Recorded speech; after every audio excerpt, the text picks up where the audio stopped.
Hello everyone, welcome to another weekly news update for Jurassic World Evolution 2. Every single thing that we learned about the game in the past week so you don't miss out on anything. I'm happy to say Frontier has answered one of my burning questions on Twitter. Not this one, unfortunately. However, the answers they are giving can be very confusing, and we'll discuss that in this video in an attempt to get to the facts. Aside from dissecting these important tweets, I'll also be giving you the info from this week's feature focus and yesterday's highlight stream, which they said would only have some small new thing, but there were actually multiple cool things to be heard and seen during that livestream, and of course, I'll be summing it all up in today's video. Subscribe if you want to stay up to date on the game, and leave a like in 3, 2, 1, go!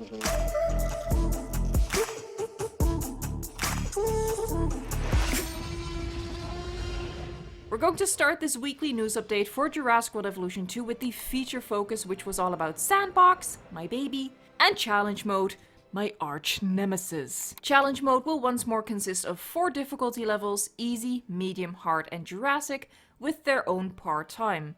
Unlike the first game, the levels will need to be unlocked through progression. You'll need to unlock a certain number of stars on any given difficulty before you can proceed to the next level. This means that Challenge Mode savants can't just hop on into Jurassic difficulty, they have to go through the lower levels first, at least in part. Also new, Challenge Mode will be enhanced with conditions that add more constraints and thus more of a challenge to your park build. The constraints will vary depending on the difficulty level. The example they give is as follows. If you're playing an easy level on Challenge Mode, you may be limited to 25 species in your park, whereas if you're playing a medium level, you may have a limit of only 15 species. Each level is a bespoke challenge with different tasks you'll need to complete.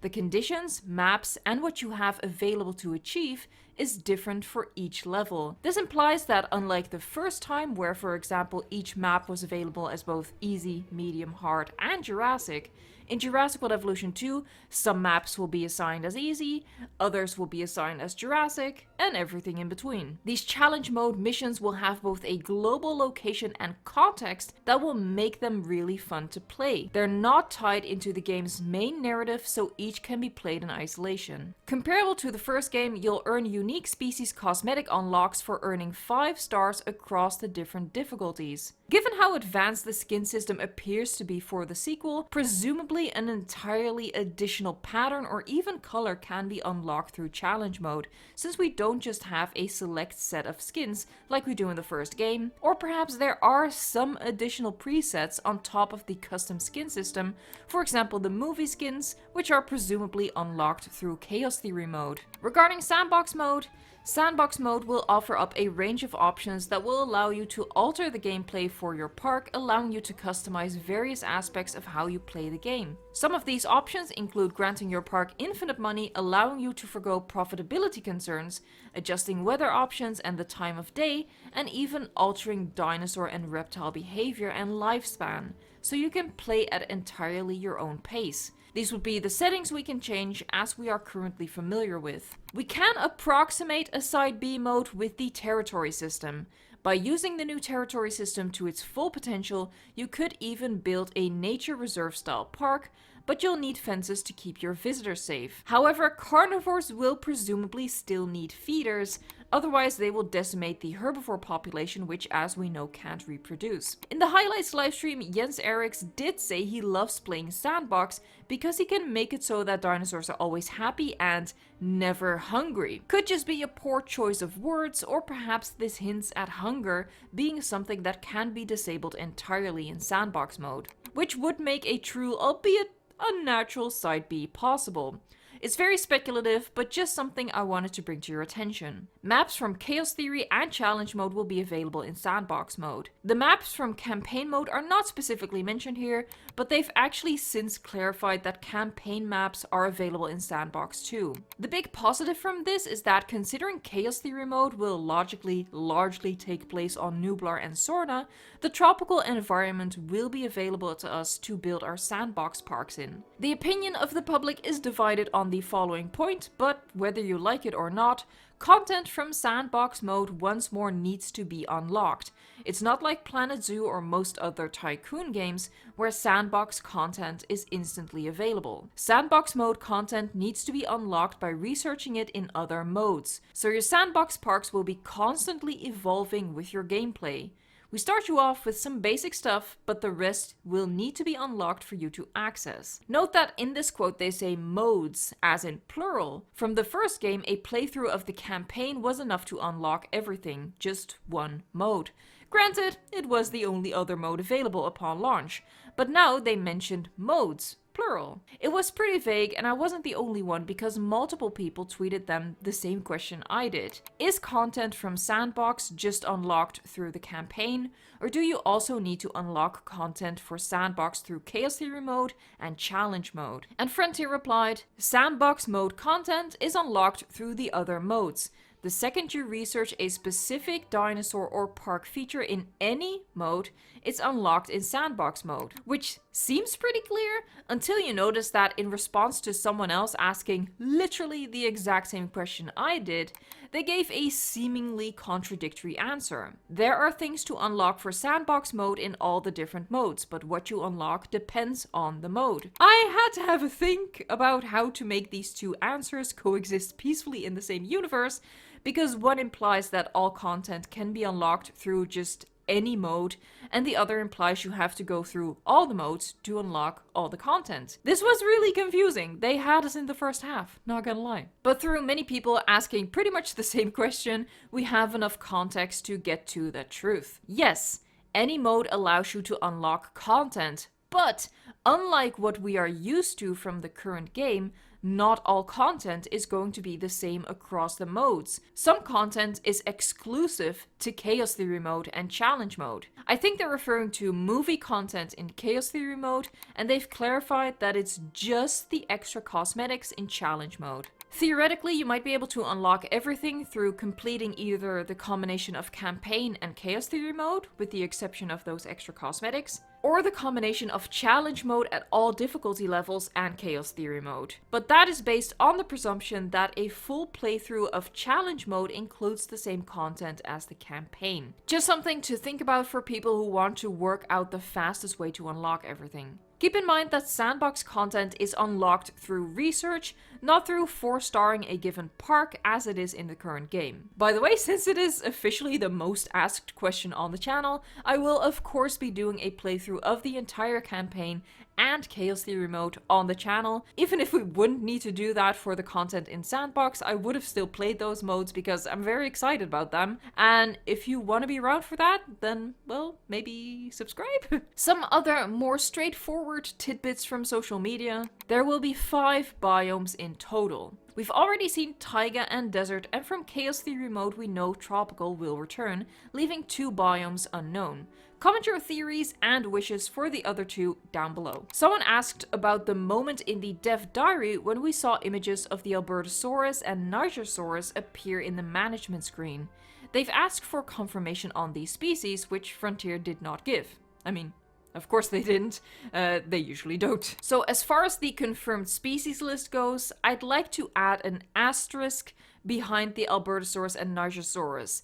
They were clearly placeholder images from the first game. I addressed this last week as well, but given the tweet, I'm a little more hesitant to consider them 100% confirmed. I'd bump these down to 90% confirmed. We'll be updating the full species list later in the video when discussing the highlight stream from yesterday, because there are more species reveals. Frontier was asked about vehicle color customization, and their answer was the classic, "We have nothing to announce." Erring on the side of caution, we know that that typically means no, so I'm going to conclude that that means no custom vehicles. However, there's a big jump between the word customization and just having a couple of preset skins available like we do in the current game, so it's too early to rule that out. Before we delve into the highlight stream of yesterday, I have a tweet that I found interesting that I wanted to highlight, kind of like a public service announcement. Someone asked about pack hunting, and Frontier answered, "We'll have more to share about pack hunting at a later date. Keep in mind that we also want players to discover some of this on their own through playing the game. The last bit is important, I think. We all want as much information as possible, understandable, but I fully agree that it is more fun to leave some things a mystery so we can have that wow moment, wow, while playing the game. So keep in mind that in the lead up to release, you will not be shown everything. Just think of this marketing stuff as like a trailer for a movie. Now, the highlight stream. As they've said, it's a recap of information from the past month. However, we did get some pretty cool information and hints aside from the obvious, which I'll get to last. When talking about dinosaur behavior, they said playing the game is a constant discovery of new behaviors. They said that even after playing the game for a long time, you will still end up in new situations in which the dinosaurs will display novel behaviors unique to those circumstances. With regards to the combat system, they said people would be impressed by the fighting and that there's a lot of new elements to it to make it different from fighting in Jurassic World Evolution 1. An awesome hint we got about hunting is them describing that the T-Rex hunting a goat evoked emotions in the devs, and they even wondered, is this too brutal? That sounds very promising, and I'm certainly very curious to see it in action now. The division heads Dua Kajal, George Lambert, and Isaac Clements are confirmed to return, however not in the position as they were last time. We're not dealing with contracts anymore, so presumably the divisions no longer exist. However, they didn't give any more information on that, just the confirmation that these characters will be returning. They also revealed that there is a limit to the number of scientists you can hire, but that is tied to the staff centers. The more staff centers, the more scientists you can hire, if you can afford to have them on payroll. Scientists will be the only staff we will need to hire. Ranger, ACU, or any other type of staff do not have the same mechanic as we do with the scientists. The new something small they revealed was a park management guide, and this one was about the staff management. In terms of information about that feature, there really wasn't anything new. What they said was already covered in the dev diary. We do, of course, now have more park management guides to look forward to. However, that's not to say this park management guide gave us nothing. It did give us new footage in which we got our first look at the baryonyx and the Parasaurolophus. I know a lot of people thought the grainy silhouettes in the dev diary were already good enough to consider the Parasaurolophus confirmed, but I discussed my stance on that last week. This time, however, it is undeniable. We see the Parasaurolophus in an exhibit with the Brachiosaurus. We see several skin colors, but just one pattern, the familiar pattern with the striping on the back of the thigh. As said, we also saw the baryonyx. This species was already revealed to be in the game by the Game Informer article, but it's nice to see them. The scene is quite backlit, so there's not that much to tell, aside from the fact that there are 5 baryonyx in this single exhibit, which is much greater than its social limit of 2 in the current game. We also see a pretty cool reimagined Jeep. They ended the livestream showing the screenshots from the German article, thanks to certain content creators breaking the news and basically forcing their hands. So to Frontier, I'm sorry, but to the people, you're welcome. We just got a high quality look at the images, nothing really new about it. We've gone over them pretty excessively in my previous videos, but I just think it's funny that they tried to fly those screenshots under the radar and we still picked up on them. They did slip up though. They showed an extra image that actually wasn't in the German magazine, and it shows a really beautiful Nasutoceratops skin. I am so antsy to get a good look at this skin system and play around with it. Now for the species list. We can add Parasaurolophus to the list, but like I said, I'm giving Albertosaurus and Nigersaurus a little asterisk, as in, yes, they were shown, but they were shown in UI that is still subject to change. They were shown through placeholder images, so I think an asterisk is deserved. And on top of that, we have more species that were revealed in the UI. I feel it's pretty safe to say the same with Albertosaurus and Nigersaurus, that these species will be in the game. Even though the UI will still change, I think they'd be more careful than to use images of dinosaurs that are not returning. Still though, again, that little asterisk, because they are not the same caliber of confirmed as the other species. These new species from the UI are Dryosaurus, Homalocephali, Stygimoloch, and Cantrosaurus. Due to their popularity in Jurassic World Evolution 1, I'd have no doubt whatsoever that the Dryo and the Homalocephali are in the game, and Sticky is in the movies, so another no-brainer.